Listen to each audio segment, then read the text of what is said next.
Hello, my name is Katie Newbury and I'm a partner in the immigration team at Kingsley Napley. I am joined today by my colleague Connie Atkinson, who is one of our partners in the family team. And today we're going to talk to you about surrogacy arrangements.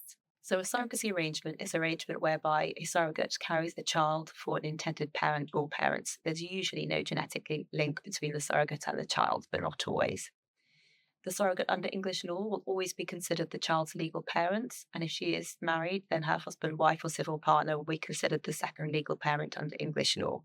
And so there's a court process required here. It's called the parental order process, parental order proceedings, in order to extinguish the surrogate's legal parentage after the child's birth.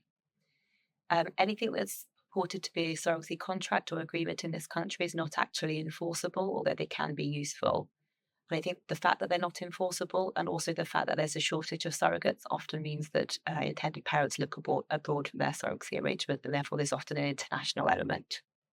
And where we have surrogacy arrangements with an international element, I am typically involved to advise on the entitlement to British nationality, where that is relevant, and the ability of parents to bring their babies home to the UK at the end of the international process. There are normally a number of things that we have to look at. The first, for most people coming from the UK, is whether or not a child is entitled to British citizenship. Under UK nationality law, the person who gives birth to a child will be considered the mother of the child for nationality purposes at birth. So it's never possible for an intended mother to automatically pass British citizenship on to a baby born abroad following an international surrogacy arrangement.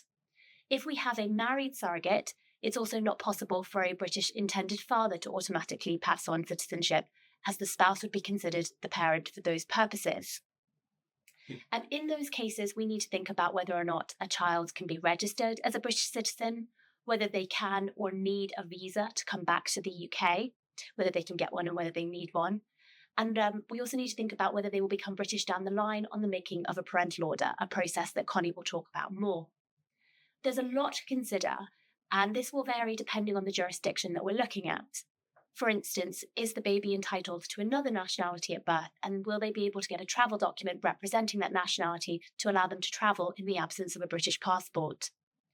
We also need to think about how long the intended parents can spend in the country where the international surrogacy is taking place, as they may need to spend some time there following the birth, while all of the immigration and nationality matters are dealt with.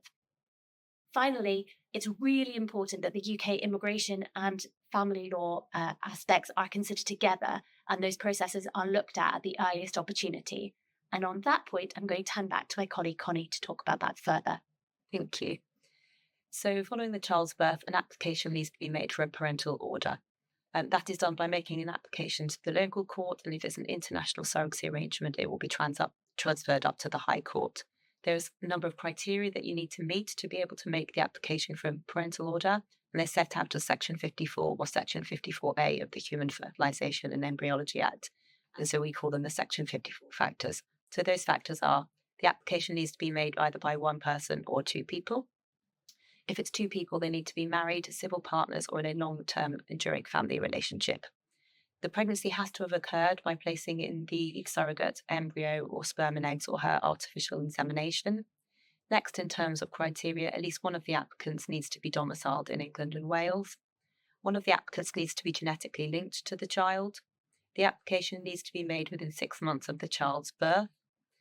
At the time of the application and at the time of the order being made, child's home needs to be with its parents, and that might be a little bit complicated if it's an international arrangement and everybody isn't in the same place at the same time. But again, we'd make sure that we're talking to the immigration team and that there's a joined up approach. The applicants need to be over the age of 18. The surrogate and her partner, if there's a second legal parent, need to have freely and with a full understanding consented to the parental order being made, and there are forms for them to sign. The surrogate cannot give her consent until 6 weeks after the child's birth. And then finally, no money or other benefit can be given or received on behalf of the applicants in respect of the making of the order or the arrangements itself, unless authorised by the court. Reasonable expenses are allowed, but payments over and above that need to be authorised by the court, and that will happen as part of the parental order process.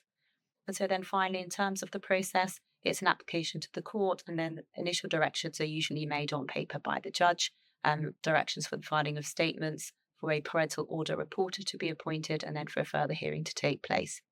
And then if the criteria are met and a parental order reporter undertakes a welfare analysis, considering whether it's in the child's best interest for the parental order to be made, they're likely to make a recommendation to the court that the order is made.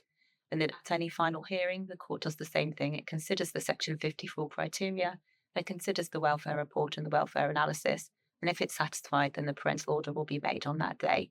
The parental order has the effect of extinguishing the surrogate's legal parentage on her partner if she's married, and formally recognising the intended parents as the legal parents of their child in this country.